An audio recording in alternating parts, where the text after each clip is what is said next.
Hello, my name is Vidette Coleman Robinson, and I am the Executive Director for the Association of African American Museums.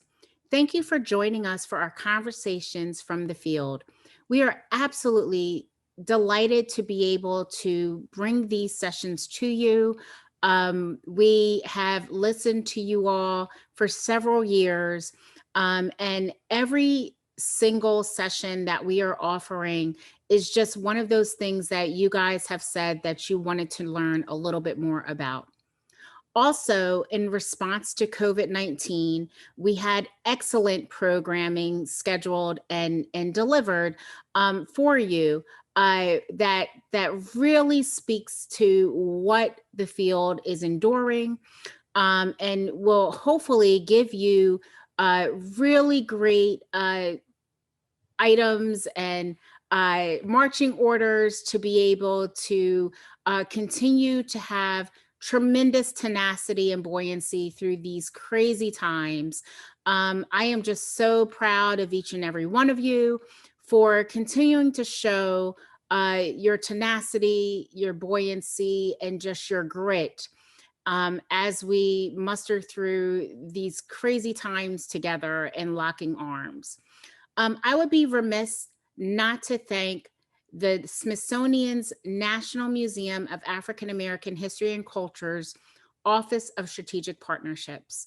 We are so thankful to the team over there in OSP, who have, whenever we ask them if we can collaborate with them on programming or how can we deliver amazing content to the field, they are absolutely more than happy to assist.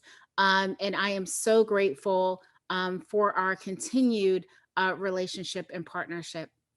So without further ado, I would like to just get this whole thing started. And thank you so much. Please enjoy the program. Hello, everyone. My name is Vidette Coleman Robinson, and I am the Executive Director of the Association of African American Museums.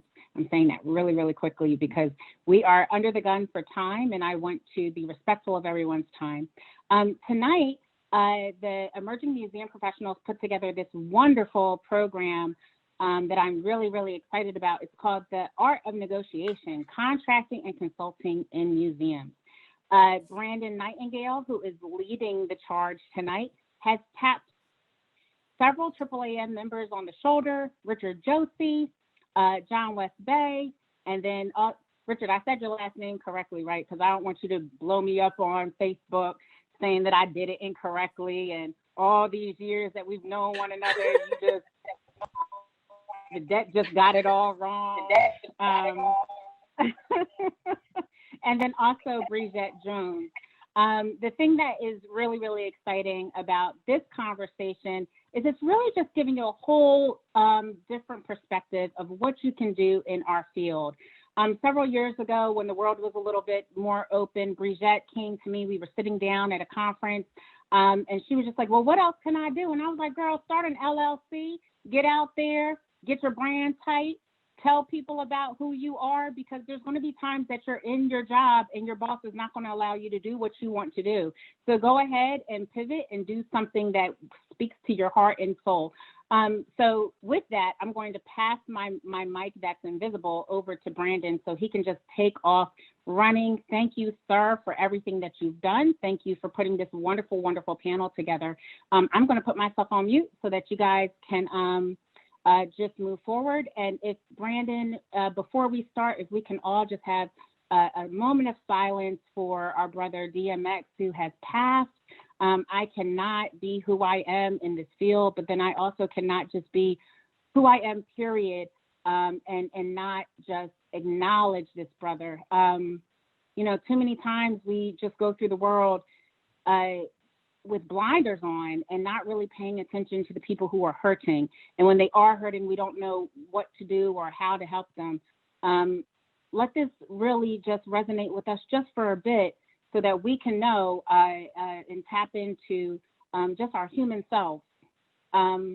It's difficult through this whole pandemic for us to lose people, but when we lose people who have really touched us, and touched our souls, it's worth us taking a moment just to breathe that out. So I'm mourning with all of you, and I love each and every one of you. Thank you for coming here. Thank you for just having a positive impact on this world, and I appreciate you and the work that you do. So without further ado, Brandon, I don't know how you're going to follow that and be all upbeat, but try to, sir, try to. I'll try. Thank you for joining us, and thank you for giving those kind words. My name is Brandon Nightingale, and I'm the current AAAM Emerging Museum Professionals Leadership Communication Manager, and I will be your moderator for tonight's event. I would like to welcome everyone to this month's AAAM EMP event titled The Art of Negotiation, Contracting, and Consulting in Museums. This event is being recorded and will be uploaded to the AAAM YouTube channel, so be on the lookout for that in the upcoming days. First, I would like to thank and welcome any of our AAAM members for joining us today. As always, we appreciate your continuous support. If you are not a member, we appreciate you joining us today, and we would like to encourage you to join AAAM today, whether it be at the individual or EMP level, depending on your experience within the field. Please refer to our AAAM membership guide to view levels and benefits. And there should be a link dropping now, and if not, we'll get it to you at the end with all these details. So some of you may be wondering, what is AAAM? I know we have some members and non-members, and what exactly does AAAM do? Located in Washington, D.C., AAAM is a nonprofit member organization established to support African-American focused museums nationally and internationally, and the professionals who protect, preserve, and interpret African and African-American art, history, and culture. Established as the single representative and principal voice of the African-American museum movement, the association seeks to strengthen and advocate for institutions and individuals' interests committed to the preservation of African-derived cultures. AAAM services enhance those museums' ability to serve the needs and interests of persons of African ancestry and those who wish to know more about the art, history, and culture of African-derived cultures. Another quick announcement, please save the date. AAAM's 2021 virtual conference is August 4th through the 6th.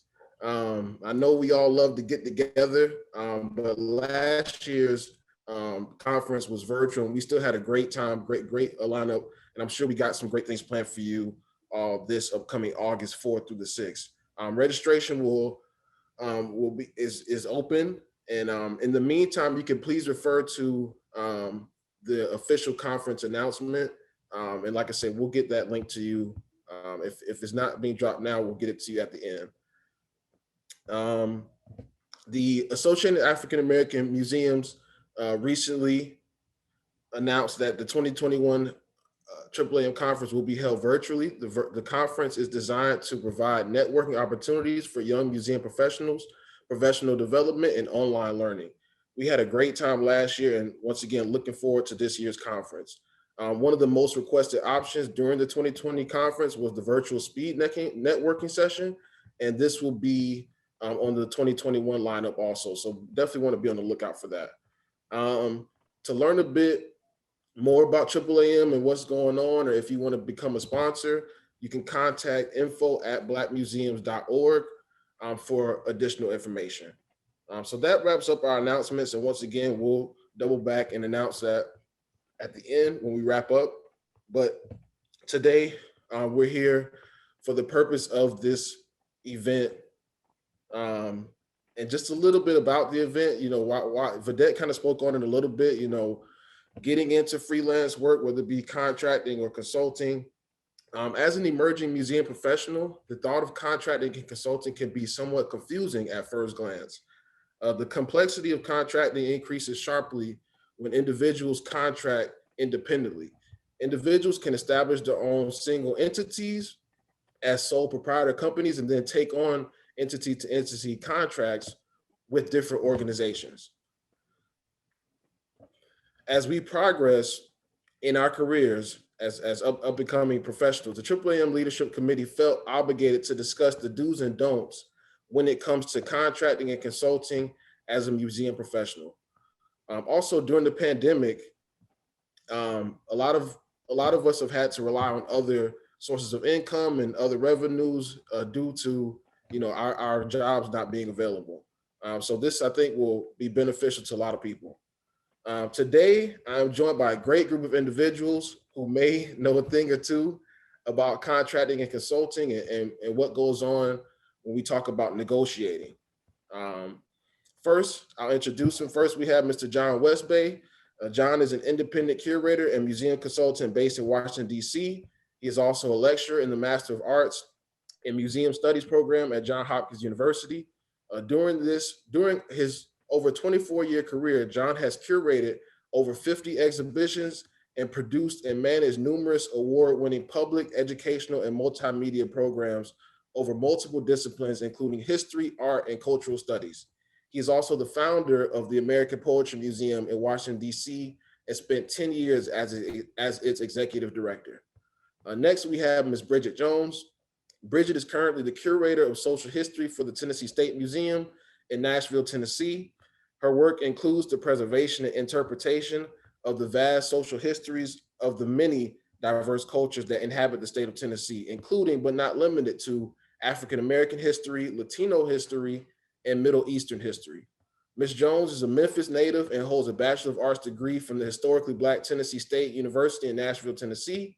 In 2019, she gained certification through the National Association of Interpretation and the Smithsonian Institute, National Museum of African American History and Culture, to become an official interpreter of the African American experience. Most recently, she served as the Director of African American Studies for the Belle Meade Plantation Museum in Nashville, where her academic focus was primarily on the lasting legacy of American chattel enslavement on Tennessee and surrounding areas. As of 2019, Ms. Jones has established Bridge Builders Historical Consulting, LLC, where she provides genealogical research and interpretive design for the museum sectors, as well as conducting public speaking engagements and serving as keynote speaker on the history and legacy of Southern race relations. The final component of her work is the realm of diversity, equity, and accessibility and inclusion, where she offers training for various companies such as Tennessee Department of Transportation, Reebok, and Tommy Hilfiger to improve cultural competency and social awareness within the workplace. Her training focuses on addressing implicit and unconscious bias from a historical perspective in efforts of allowing trainees to understand the root of community bias and how it has been fostered with specific focus on the American South. Her work has been recognized by the Smithsonian Institute, NPR, the Tennessean, Nashville Scene, the Commercial Appeal, and Garden and Gun magazine, where she was named the 2019 30 Southern Heroes. And lastly, I want to go to Mr. Richard Josie. Richard is the founder and principal consultant for Collective Journeys, LLC. As a nationally recognized facilitator, interpreter, and equity inclusion consultant, Richard has spent over 25 years in the history field. His current work centers on how museums and historical sites can become better venues for strangers to become less strange and places that mitigate trauma and promote healing. Richard's work is guided by he heard from a Dakota elder. What kind of ancestor will you be? This critical question has encouraged thousands of public historians to work in community development, transformation, and intentional planning. He currently serves as a member of the American Association for State and Local Histories Governing Board and as the Diversity and Inclusion Committee Chair. Lastly, Richard is also a son, father, grandfather, brother, cousin, friend, and lover of hip hop and champion of humanity, compassion, and grace. Thank you to our panelists for joining us today.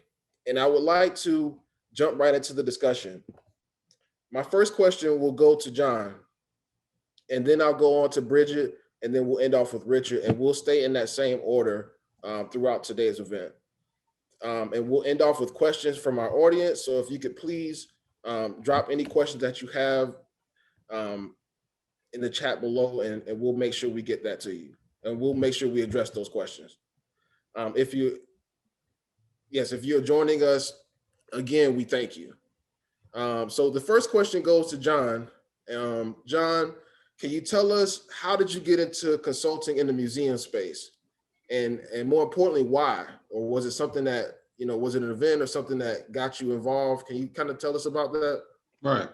Well, thank you, first of all, for having me, and thanks to Vedette and AAAM.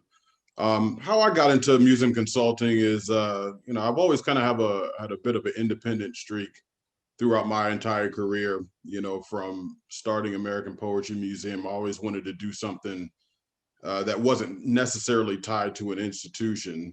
And I've worked at several institutions over the years, and I had done all I could really do there, all I wanted to do there. And I think that's a key to successful consulting is knowing when you're done, and knowing what you want to get done. And since I started maybe 2 years ago consulting, I've gotten to work on projects that I might not have gotten to work on while tied to an institution. Over the last 24 years, I developed a set of skills that are useful to some organizations, and as a result, it's been much more successful than I thought it was going to be. Those are my main motivations for consulting, is having a real fit with the organizations that I wanted to do projects with, and came to some really good results. Thank you for sharing that, John. Next, I want to hear from Bridget. The same question to you. What was it that got you into consulting? Was it, somebody told you, or was it an event you did where you realized, hey, I can get this going? What was that moment for you? I think it definitely started with the conversation Vedette was mentioning earlier. I'd gotten to a point with my previous job that I just kind of felt like there was more that could be done. And to be honest, I needed some more money. So to keep it all the way real, I needed to find another way to increase my pockets. And she was like, okay, so since you're grown, you can't just quit your job.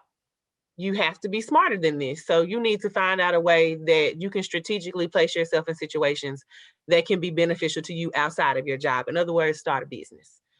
And that idea was so huge to me at that time that I don't even think I thought about it anymore for like the next 7 months. It just kind of was like, oh, that sounds good, but I couldn't do it.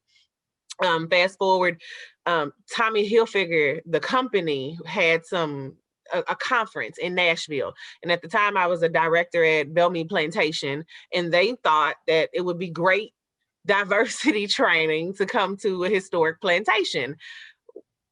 Okay. So they came, and I gave a few of their vice presidents a tour of the tour that I was doing at the time was called Journey to Jubilee. And I gave them like a rundown of it. But Journey to Jubilee was very emotionally charged. It's not a typical plantation museum tour. And I mean, it's designed to break white people down. That's just what it was for. And so they loved it. They came, they took the tour. They ended up emailing me individually. Like, they asked for my individual email outside of my job before they even left.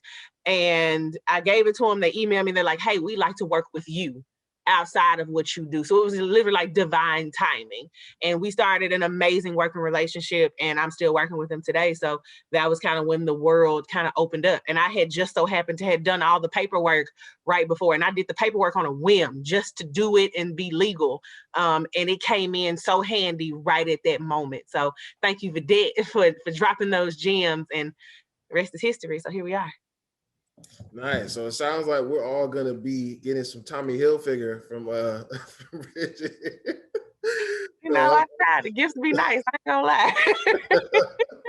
No, thank you, Bridget, for sharing that. Great story. Now on to Richard. Same question to you. What was it? Was it a defining moment? Was it a conversation like Bridget was saying? What was it that got you and told you, hey, I need to go and start this consulting business? Yeah, so when I was working at Colonial Williamsburg, the good folks, I met somebody who was working at Mount Vernon, and this is like in the late 90s. No, I'm sorry, early 2000s. And so I went up and did did some stuff for them and for their staff, and they were like, you know what, we're gonna bring you back next year. It's like, all right, cool. And they kept bringing me back, and they kept bringing me back, and it was always just a side gig. It was something that was really cool to do to add some money to the pocket for the summer beach trips. And I think what tended to happen after I left Virginia, moved to Minnesota, I was living there for a while. Um, I think that's when it hit me in a brand training. We were doing some work on on branding, and I kept looking at this logo of the institution that I was working at, and I was like, yeah, that's not me. Yeah, that don't feel like me. Like it doesn't have the vibe, doesn't have the swag, if you will. But even more than that, it was what the brand stood for and what they were trying to do, and it was really different than what I was feeling because I've always come from an understanding in terms of how history can help bring people together in ways that other things can't. So so when I was hanging out with the Dakota, and when I heard this phrase, I was like, that's it. That's what I want to be about. I want to be a good ancestor. I want to be a dope human. And so at the time I had a friend of mine who was a lawyer, and I talked to him, and he started running the paperwork. He started running the paperwork, and oddly enough, it was interesting that the very day that I was called in for a meeting to be told that my job was being eliminated, an hour before that, the lawyer called me and said, "Okay, you are now Collector Journeys LLC." And so it was a defining moment. It was the spirit of the ancestors. It was the creator saying, yeah, we co-signing this. This is exactly what you want to do. And I'm a spiritual man, so it came from a lot of meditation, a lot of prayer, um, and I think that's what it was that made me realize, like, yo, I want to have my own brand. I want to have my own logo. I want to be, and I got a homie that makes his living off of consulting. And so to be able to have him and to have that network of people who do this, to know that it's a reality to be able to do it, and that you can do it your own way. I mean, for me, I could have answered your question in one word: freedom. I feel so much is there's so much freedom in terms of doing it the way that I want to do, rather than trying to fit into some organizations boxes that I created for you. So much like what John was saying earlier. So that's it. Okay, and thank you all for sharing your stories. And piggybacking off of what Richard ended off with, we hear that a lot. Creating an LLC. If you get on Twitter and social media, they make it seem like it's so easy, and you can do it tomorrow, or it's just very easy and accessible to do. My question, I want to throw this back to John. What actually goes into creating an LLC, and can you maybe point out some unexpected, maybe problems or things that museum professionals might not be too familiar with? Well, in Washington D.C., it's fairly easy to create an LLC. Everything can be done on here it's the DCRA, which is the agency that deals with business agencies here. And it was an online portal. You get it, same day. You then also have to get your EIN number, your tax identification number for your business. Make sure you register with the tax agency in whatever area you are, to make sure that, because I mean, believe me, the government's gonna, they're gonna want their money. So don't forget to pay your taxes as often as you can, so you don't get a huge surprise at the end of the year. And consult a tax professional to make sure that it fits your lifestyle. You don't want to, just because you want to be free, doesn't mean you're free from paying taxes. So make sure that you have that, and make sure that you can survive off the income. Because that's a key thing. Is it has to be something that's well planned out. Definitely, I encourage that if you're not confident that you can fill out the paperwork yourself. I had already done it. I've started several companies, so I'm pretty confident in that kind of thing. But if you're not confident, then just get an attorney to fill it out for you. Have enough money to be able to hire a professional to do it. But also just make sure that you keep up with your tax. Pay it quarterly, pay it monthly, whatever you need to do. But you don't want to go out of business because of something that you oversaw. In whatever. I mean, I know people are from all around the country, so it's different everywhere else. But those are things that you really have to look out for. Okay, thank you, John. And if you didn't get that, please pay your taxes. Okay, I think you made that pretty clear. When it comes to, creating your own LLC, that's something that you definitely want to make sure that you're doing. Same question to you, Bridget. What went into the process of you creating your LLC? And I know it may be different because you're in the state of Tennessee. So can you tell us about that experience? So initially it just started with a Google search. People negate the validity of a Google search. That's like your Google is your BFF. I'm a how-to queen. I will do it by myself before I pay somebody to do it, unless I just cannot do it. So I did the Google search and I Googled what are the requirements to have a business, an LLC in the state of Tennessee. And I think I came upon like a Reddit page, basically, which is like a thread. And I read through that entire thread and I learned about articles of confederation and organization and then the tax paperwork. And upon the first Google search, I was like, never mind, this ain't for you, girl. But then I went back to it, because I think when it's something that you really want to do, and if you're dead set on it, your spirit not gonna let you sleep until you do what it is that you're sent here to do.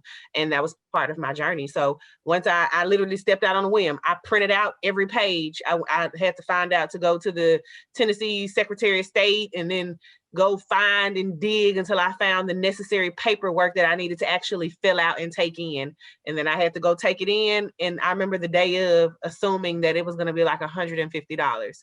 So I had my $150 and I'm so proud. And this lady quoted me like $350. And I'm like, that was not what I was expecting. So now I'm at the office. I've been gung-ho. I got my little folder together. I look like a businesswoman. I'm proud of myself right now. And I'm trying to figure out, do I really want to throw this extra money to do it? And it was like the first moment that was like, okay, how serious are you? And I paid it. And so I think the best thing that I can point out to you is to do your homework based on that. Make sure you know financially what is the cost of what you're trying to do. Because if you cannot afford it, save for it. Take your time. Don't jump out in these business streets, because that's another set of taxes that you now have to pay. So make sure you understand your paperwork. Thank you for that, Bridget. Very, very wise words there. Richard, the same question to you. What went into your process of creating an LLC, and is there any gems that you want to drop to us? Yeah, so I was fortunate enough that I had someone in my network who was an attorney. I did a favor for him, so him taking care of my paperwork was a favor for me, and so that worked out. That worked out really well in my favor. And one of the things that I found that was a hiccup was in the naming. So when I registered in Minnesota. And most times when it's Collector Journeys, comma LLC, but if you actually see my name, we don't have the comma. And so but the naming, what I find is that oftentimes the state will kick the name back because of an error in the naming. So just be very clear when you're naming your business, because that's the number one reason why the Secretary of State will kick it back down. I will say that the gem that I will give you is the one that I'm actually dealing with right now. So I registered in Minnesota. I moved back to Virginia, and now I have to actually close that business in Minnesota and refile and register it here in Virginia. It is because of sort of this reciprocity, between the states and how the states interact with each other. There are other states where I can take my Minnesota registered business and go to and operate and function under that, but that's not necessarily the case in Virginia. And that's important for me here in Virginia, because Virginia has a program offered by the states for historically marginalized, Black-owned businesses and women-owned businesses and whatnot. And at present, I can't access that program until I get my business registered here in Virginia. So that's what the scramble is right now, is to do that re-registering. But like Bridget is saying, I've just gone through the process of looking online. And the interesting thing that I see now that I didn't see before is that there are companies online who will do it for you, for a small fee. I just think that, because I've already gone through the process, I've got the paperwork, the language is all there. Now it's just really, taking the paperwork that I already have and transitioning it and filling it out to have it registered here. But definitely, if you're talking about there's a lot of states that have, programs, for Black-owned businesses, women-owned businesses and whatnot. Just stay in tune with those and make sure that you meet the certifications and whatnot, because otherwise you'll be out in the dust. You be Black owning a business, but you can't access this program that's designed for you. And that's the way that it's been for me here in Virginia for a year. And had I known, I would have registered the business in Virginia and in Minnesota at the same time and been fine. But if you're going to be moving around and whatnot, that's just something to take in consideration. If you're moving, you may have to do something different with your business in order to be able to do business there as that entity. Thank you for that insight, Richard. As we get to about the halfway point, I want to go over a few quick things. I see a lot of movement in the chat. I love it. Keep dropping the gems. I see a lot of links going on. Continue to share this knowledge as we listen to everybody. And also, please don't forget to put the questions in the chat, and we will try to get to everybody. And so next, I want to get into the main reason why we're here, the negotiating strategies. And this is a personal one for me because as somebody who is starting to get into the space where, I may be able to take on some contracts and different kind of freelance work. I'm always wondering, what should I be paid, and how do I, go about even thinking about that process? Because it's a little different than, your everyday job. This is sort of new territory for me, and I'm sure others that are just kind of coming into the field. So I'll start with John. What are some kind of maybe negotiating strategies that you maybe be able to share with us that you've experienced during your time as a consultant? Well, just to pick up on the last thing too, I mean, you don't always have to do an LLC as well. You could do an S corp if it makes sense. You can do a nonprofit. You can do an LLP. Look into all those things to make sure that it's the right thing for you. An LLC just may not be your thing. An S corp, if you want to completely separate your taxes, LLCs sometimes you can fold into your personal taxes, but definitely just look into that. The piece about negotiating strategies, and I thought about this a lot, is my motto is that all business is personal. And I know that it seems counterintuitive, but if you're bad at relationships, you're probably going to be bad at business too, because a lot of the things that make a good relationship are things that are going to make you good in business. Do what you say you're going to do. Be in positive communication with your clients. Make sure that that you're honest, that you're forthright. All of those things are things that I value in personal relationships and in business.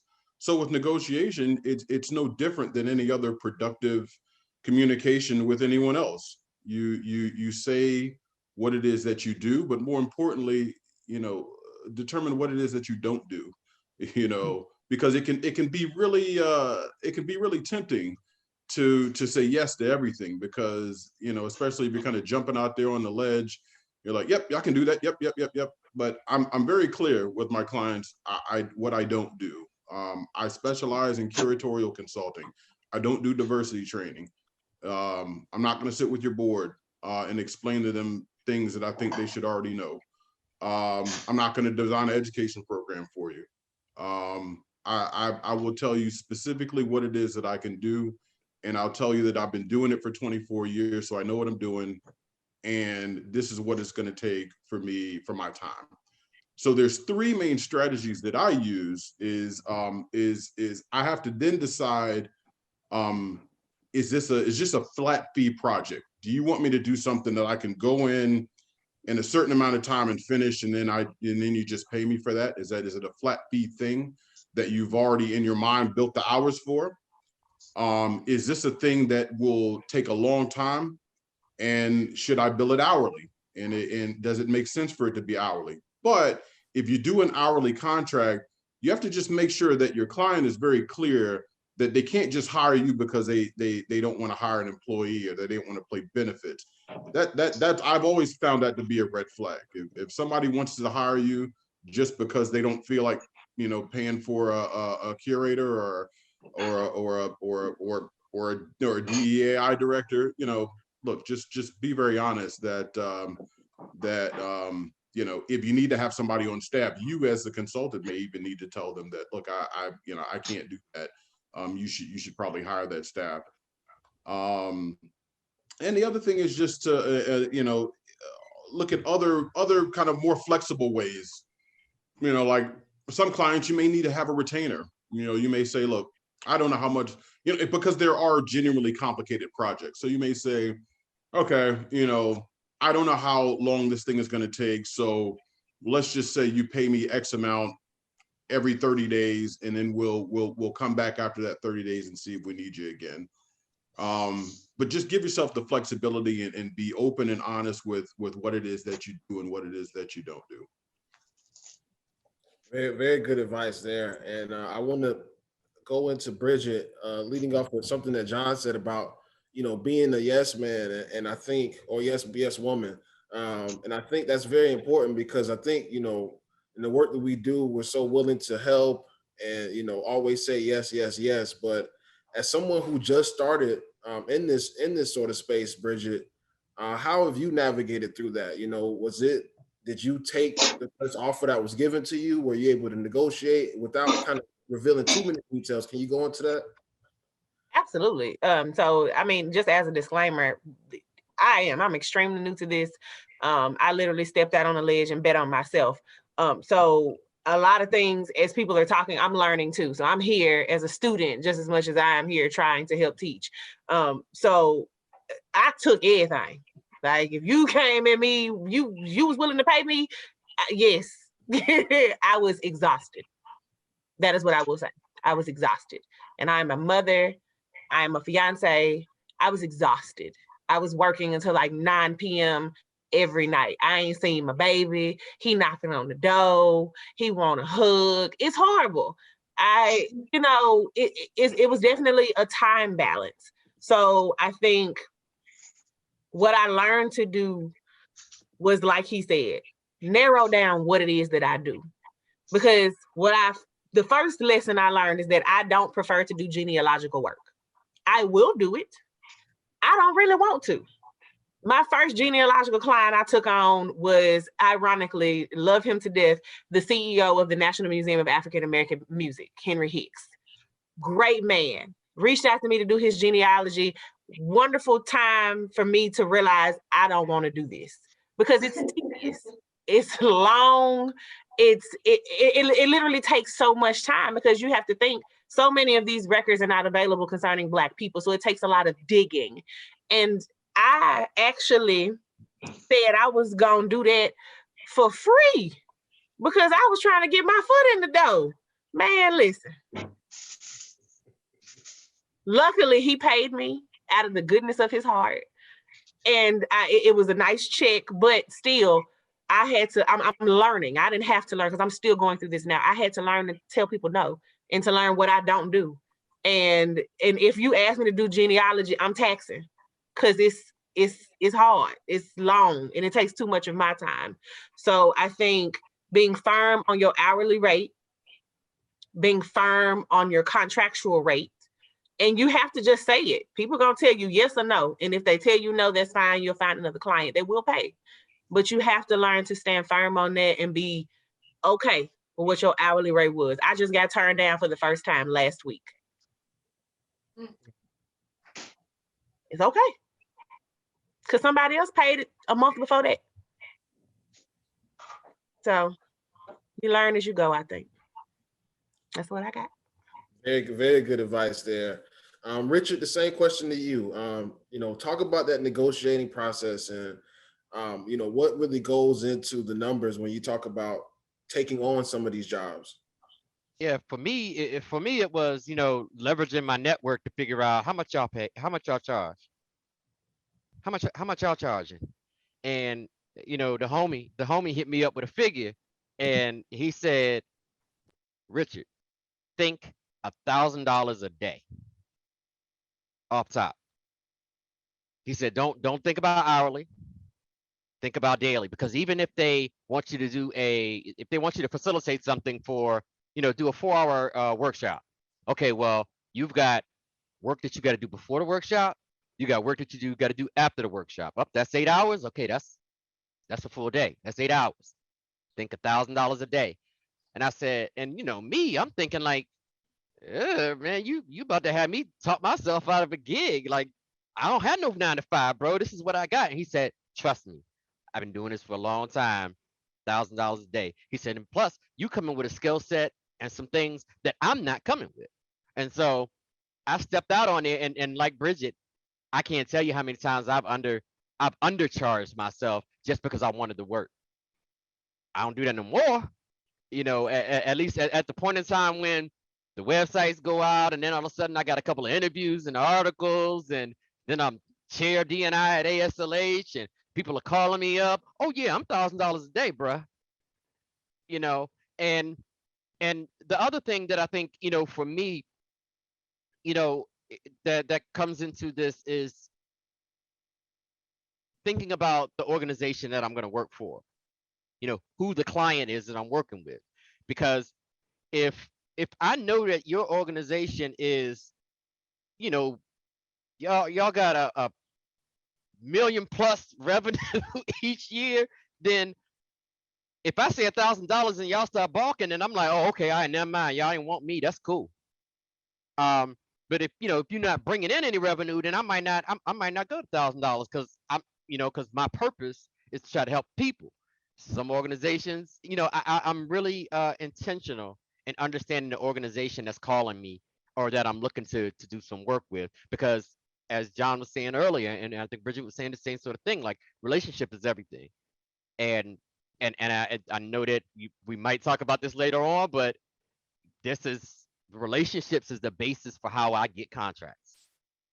Relationships is the basis for how any of these things for me, has happened. So again, I start with $1,000, and I also came back to, because I oftentimes I have like canned, as a facilitator, I have my sequence of events may be the same in terms of the questions I ask or how I'm approaching some things. And so then in some cases, I had a friend who contacted me. They wanted to do something for their neighborhood, and I said, all right, I do that for 400. And so when somebody asks me, what's your workshop rate? I'll go 400 to 500, just depending on, what I understand their circumstance to be. But it is because of that relationship that I can understand what people's circumstances are. And then I can navigate based off of what kind of relationship I want to have after this, what this relationship might bring forth next week, next month. Um, and it might sound a little selfish, but what is it that I want to go back to Twitter and say that I did and who I work with? That might be the difference between doing a $500 workshop and a $1,000 workshop. Right. Very, very great advice there. And it sounds like our three panelists, none of them are cheap. So that's definitely something to know, which is good. Like everybody's been saying, know your worth, and know exactly what you're getting out of it. So now I want to move over to some of the questions we've been getting. And I'm going to start with John. This question is from, I believe, Danietta. I apologize if I say the name incorrectly. The question is, how do you approach an institution to propose a project, or do they reach out to you? Yeah, usually people reach out to me, or it'll come from an organic conversation, just based on just regular or networking. And even though there's a pandemic and it's limited to Skype or Zoom, or just a phone call, you can still have virtual coffee, virtual lunch with somebody, still get your what it is that you do out there. But also you have to make sure that you do your research on the institution. So so there are some exhibitions that I've wanted to curate, and then I will do my research on an exhibit on a museum, and then I may reach out to the director and say, hey, I got this exhibition, can I meet with you and your curator and see if there's anything that sticks. And so that's it's really that I try to make it I try to make it that I'm not that I don't look like I'm trying to sell them on something, because, museum directors get hit up all the time from, security companies, from web people, from, they're getting sold stuff all the time. So and don't get me wrong, as a consultant, you're selling your services, but I think what I know has worked for me has making a sales not seem like a sale, making it seem like an organic conversation that's going to benefit both of us. And if you frame it that way, most of the time you're going to get a yes. Thank you for answering that, and thank you for the question, Daniela. Next, we're going to move on to Bridget, and this is coming from Jackie Hudson. She asks, how do you manage your LLC and your position at the Tennessee State Museum? We already chat. Is everything? She hit me up. Yeah, she hit me up in the chat. I'm sorry. Okay, I'm sorry. No, you're fine. Okay, I'll move on to the next question here. Bridget, this will go to you. What do you see as the benefit of becoming an official LLC versus just working contract to contract? For me, it was the separation of money. It was, and I mean, in this, I don't know how to say this without sounding, I guess, I don't know. It's a new credit score. When you start a business, this is a new credit score.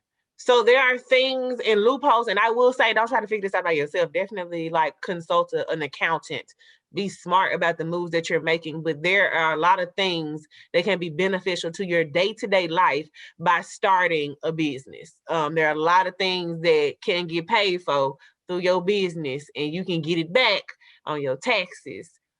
These are loopholes and things that the other side have known about for centuries that knowledge just wasn't given to us. Like when I took economics, we wrote definitions. We didn't learn about actual economics. Like I probably couldn't even define what economics actually was. So that was my thing. I wanted to be able to separate the money so I could see what I'm bringing in from my business versus what I'm bringing in on my check. And that helps me do things like when I want to do a website, when I feel like I want to do a photo shoot for the website, when I want to transfer my cell phone bill over to my company cell phone bill and get that back, when I buy gas, when I travel to these different conferences, when I travel to these different meetings, these are just things that are beneficial long-term. And I really needed to see that for myself. So I separated from my LLC because I wanted to see what money I was actually making and quit playing with myself.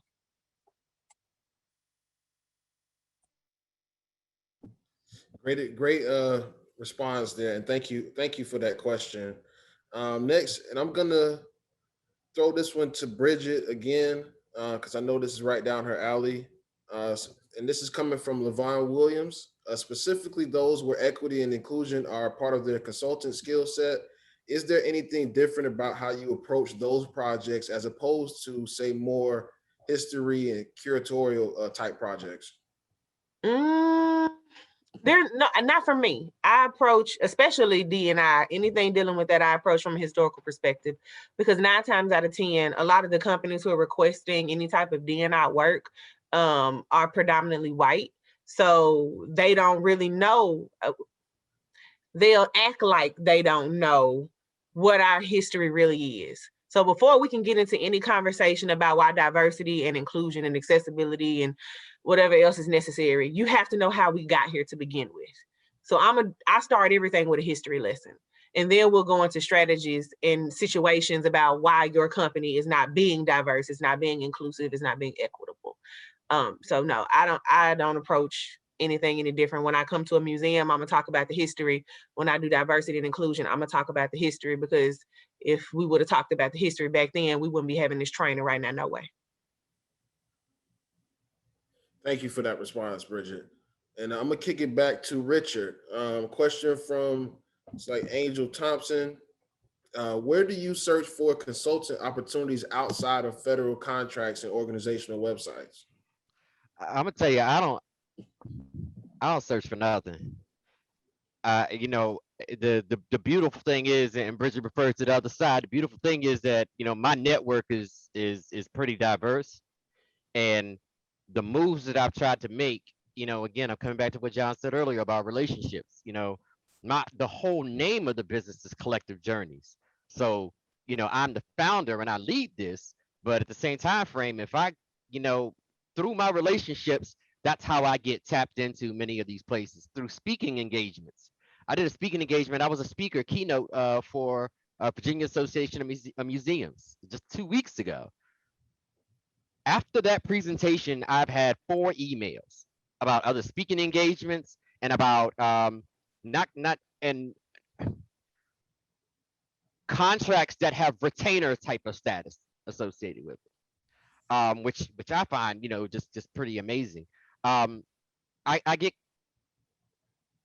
interested in federal contracts, but what I've been seeing is that there's a whole lot extra that you find yourself having to deal with those. And so, at least for me in my position, until I get this Minnesota business registered here in Virginia, um, I'm kind of pausing on the feds right now. Plus, there was some work that I got contacted to do by out of DC. I can't remember the department, and the way that the conversation went, it just made me feel uncomfortable because we had a different president at that time, and the circumstances of how money could flow and should flow were different at that time. And I was like, I don't want to deal with that, like, because I don't want to be in a position where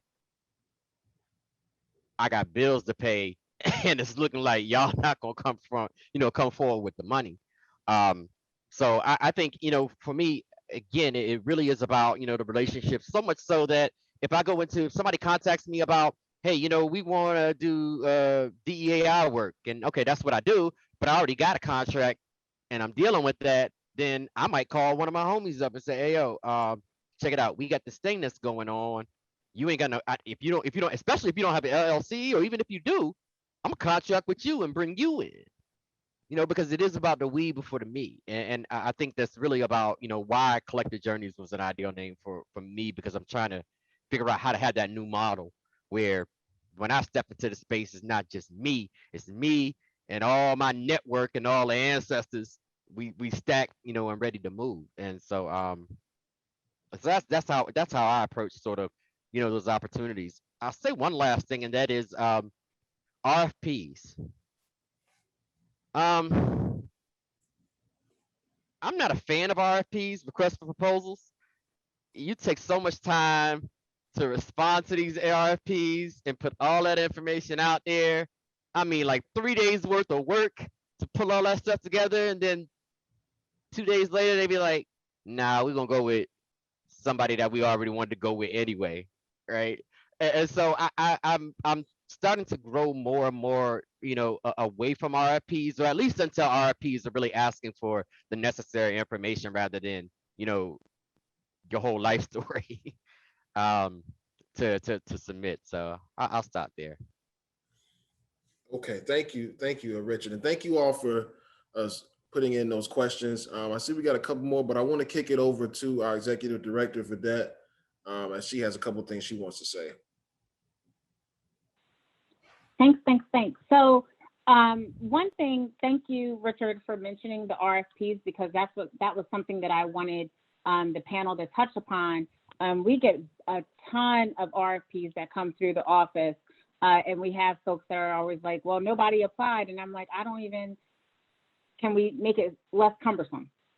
So thank you for touching on that. The next thing is, all of you guys have mentioned, building your brand and building your website. Can you also talk about like how important it is to grab your website domain, your social media stuff, just so that, nobody else takes it. So, like with us for AAAM, we could never have a domain name that is www.AAAM.org, because that's an automobile organization. So if you ever do that, guess what? It ain't us. Back on up out of it, and then go to blackmuseums.org.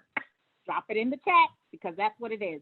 But, can you just speak to that really quickly, like how you might have your whole soul set on something, but then, on a name, and then it's gone. And then that's the reason why the state is kicking it back to you and the federal government. John, has anybody had that happen?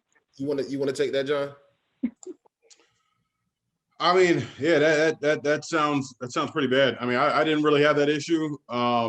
You know, in terms of RFPs, I mean, you know, I don't want to say too much because it's being recorded about, you know, state and federal I love state and federal organizations. They're great. They need a lot of information, and you know, only thing I'll say is you have to just be very careful about how much time you want to spend on giving a lot of information if you already know that they already have a go-to person that they or organization that they use.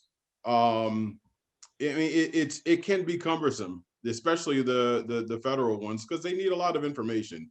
And unfortunately, you know, there's histories of people taking advantage of contracts. So for every person that, you know, wants to do good, there's that one person that messes it up for everybody. But I mean, stay with it, be diligent. I mean, RFPs are a great way to build your business. I mean, like any other business, you know, 80% of your business is going to come from, you know, from one main client, and then you're going to build business from that other 20%, you know. So especially if that's what you want to build your business around, that model is to have make sure to have a main client, a main client that's gonna be from some period of time, and then you know, budget carefully about how much you need to be able to bring in a year, in a quarter, and just be really strategic about it. And if you don't think you can hit those marks, then, you know, get a part-time job, or, you know, or marry somebody rich. I don't know, you know, pay your bills somehow. But you know, make sure you're strategic about how you get everything paid. Bridget, Thanks, John. oh, you want to go with that? Okay, Bridget, I'll throw it over to you. You know, as we wrap up, you want to have any remarks as to what Vedette was asking? Um, I just say honestly, this is it's a journey. Like this isn't something that I'm sure there are experts in it, but for those of us who I honestly, my thing with getting your website and stuff was I still haven't done my website. Money sitting in the account. I ain't did it because I ain't want to take the pictures because of my own personal insecurities. That ain't got nothing to do with y'all, but I'm just saying. I have my reasons, but I think it's extremely important to jump on it while you can. When it comes to your social media handle, it's all type of ways that you can make you be creative with your social media handle, and just because they got it, add an exclamation point at the end, 1, 2, 3. Like there's ways you can be creative with that, but yes, that is very important. But most of us winging it. My mission is called Ghetto Griot. I speak for the hood. That's just my personal thing. That's where I come from. That's the environment that raised me. And I don't believe in code switching. You're going to take all of this and understand that I am just as educated, just as intellectual, just as introspective and well-spoken and articulate. That all sound good, but I don't want to do all that. I want to say it how I want to say it. So that's what I speak for. So I think the biggest thing that you can do for your brand is to understand what your brand represents and to say that with your whole chest. And if they're going to like it, they're going to like it. And if they don't like it, find somebody that do. And handle your business in the meantime. Pay your taxes. very, very well said. And last but not least, Richard, any closing remarks before we get out of here? Yeah, just two things. You know, for me, it really for the website, it was like we had already did a Collective Journeys website, and you know, right after we came up with the name, and we were sitting at the subway eating, and we were thinking about this ancestors thing, and we was like, what are we gonna do with that? And I said, goodancestors.org, goodancestors.org. I wonder if that's available. 10 minutes later, I had already bought it. I didn't know what I was gonna do with it, but I knew it was only $12, and I had it in my back pocket to decide whether I was gonna do something with it or not. And that's actually just now where I just sell the t-shirts, you know, as an extension of the business. But the only other thing I'll say, and it's said in the chat, John said it, Bridget said it, pay your taxes. That is the number one thing, and I ain't gonna go into why I'm telling y'all that. I'm just telling y'all on the front end, if you're going this route, understand how to pay them taxes. That's it. Well, thank you, Richard. And again, thank you to our panelists. I mean, great discussion today. Thank you, Bridget. Thank you, John. Thank you, Richard, for just an awesome discussion today. As we close, I do want to go over a couple quick reminders. And I believe John will be dropping some of the links in the chat also. I covered some of these in the beginning, but I also want to make sure we understand that please consider AAAM membership if you are not currently a member, either at the individual level or EMP. If you want to talk about EMP, I believe our president is on, Lance. And if you want to talk to me or whoever about the EMP level, please reach out. Depending on your experience within the field, you can refer to the membership guide to view the levels and benefits. Also, save the date, okay? AAAM's 2021 virtual conference, August 4th through the 6th. I look forward to seeing everybody, through the computer screen again. I'm sure we'll get back together here eventually, but we will be virtual in August. Registration is open, and just be on the lookout for some more announcements concerning conference. And then to learn a little bit about AAAM, you want to review AAAM's accomplishments in the annual report, and the link should be dropped for that. And also, anything related to AAAM, if you have any questions, please contact info@blackmuseums.org. And I also want to remind everybody that after this event, you should receive a survey. Please fill out the survey, get it back to us. We need that on our end. So please, get that back to us. Other than that, if you have anything, if not, this is a great discussion. And thank you all for joining us today. I don't have much, Brandon. Everything that you said, it's like I said it myself. So thank you for that. Just thank you for being so eloquent and representing AAAM so well. And to Richard, John, and Bridget, thank you so much for this wonderful panel. I was over here smiling like a mama bear, y'all nodding my head. I was clapping and stomping. You guys hit all the nails on the head. We have enough nails and enough boards to build a whole museum if we wanted to.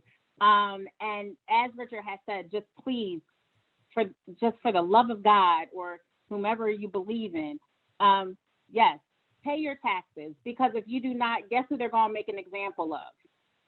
You first. You're going to be the first one that they're going to make an example of. And like I keep telling everybody who will listen to me, I like this side of the bars. Like this side I really love. I have some friends and family that are on the other side. I pray for them. I haven't done any visits since COVID. As you all know, everybody who knows me, I have not left this 12-mile radius from my house since last March. That's why we have the virtual conferences. It's not happening. But thank you guys so much. I really appreciate you all. And I know Lance is on here. I'm going to put this because we're recording. Lance, your card has been revoked. Lance does not believe in ginger ale, y'all. He doesn't believe in saltine crackers. And that needs to be on here. That needs to be on here on this recording. I am not going to edit it. I'm not. But please have a wonderful weekend, you all. I appreciate and love you all. No, you can't say anything. Put yourself back on mute. Thank you. Appreciate you all. Love you. I will speak to you soon. I'll see you again. I appreciate you all. Thank you. Good night. Have a wonderful weekend.